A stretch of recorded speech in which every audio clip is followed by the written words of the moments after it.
But if you could break it down to us too, so that they can see the relevance of the IB in people who have no intention of leaving Brazil or leaving even the state of São Paulo or even anything international.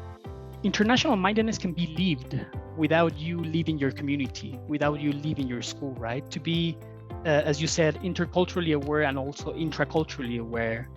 To respect the different, for example, in Brazil, it's one of the countries that has more indigenous languages in the world. How can we start to respect and value languages in Brazil, just like we're respecting other international so-called languages, right? So you don't have to leave Brazil to leave like the idea of multilingualism. You don't have to leave Brazil to leave the idea of intercultural awareness. And also, Brazil is one of the biggest and most important economic countries in the world. You're setting an agenda, in the world. So you're globally engaged all the time. We all know what's happening in the Amazonas. We all know, unfortunately, the situation with the pandemic, the politics that exist historically. You have been, you're a force in the world. So people are, and let's just talk about sports, like all these type of things, like you're really setting an agenda globally. So you don't have to leave Brazil to live in an international minded way. But still, and like I'm trying to connect it to some of the things that I mentioned before, like also having these research skills, knowing how to work with other people from either other states within Brazil, and also learning how to work individually, setting your own pace, knowing how to be a critical reader of the newspaper, a critical reader of a book, knowing how to write an essay with rigor, and like not just words because of words, but like really having an argument. Like an IB education in all its programs, it's trying to promote this rigor in academics still, at the same time that it's nurturing the humane part, So I do think it's relevant even for people that are not moving beyond Sao Paulo, however, or Brazil overall.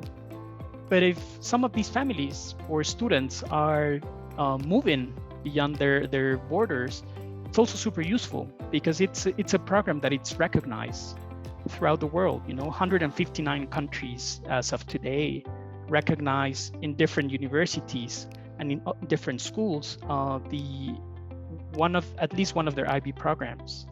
So and like big university, if we want to talk about like these top 10 universities in the world, but Stanford and Harvard, Columbia, like these universities in the US, they recognize those type of diplomas. So I would say the IB and IB diploma in this case, it's worthy for students that are planning to stay in their own country, just because of the skills, the setup skills that they would have, the 21st century skills that Ricardo was mentioning, but also like if they want to move and collaborate with other people, throughout in others, I don't know, in Venezuela or Japan, I think that's why it's worthy even for students and families who plan to stay within their country. Also, Aldo, I think increasingly more and more universities in Brazil, they're beginning to review their admissions policy and criteria. So they are recognizing the IB diploma as one of the entrances, one of the ways to get into university, because they recognize that these students, they come with very specific, skills, as you've just mentioned, and something that we try and instill in the students is, to be globally minded. You have an impact, like you said, Brazil and São Paulo, and we're very glad that we live in a very multicultural city. We have a wealth of people from different countries speaking different languages. There's a big movement recently, of recognizing and valuing refugees who are coming to São Paulo, and such a wealth of opportunities as well. So anyway, it's a great opportunity.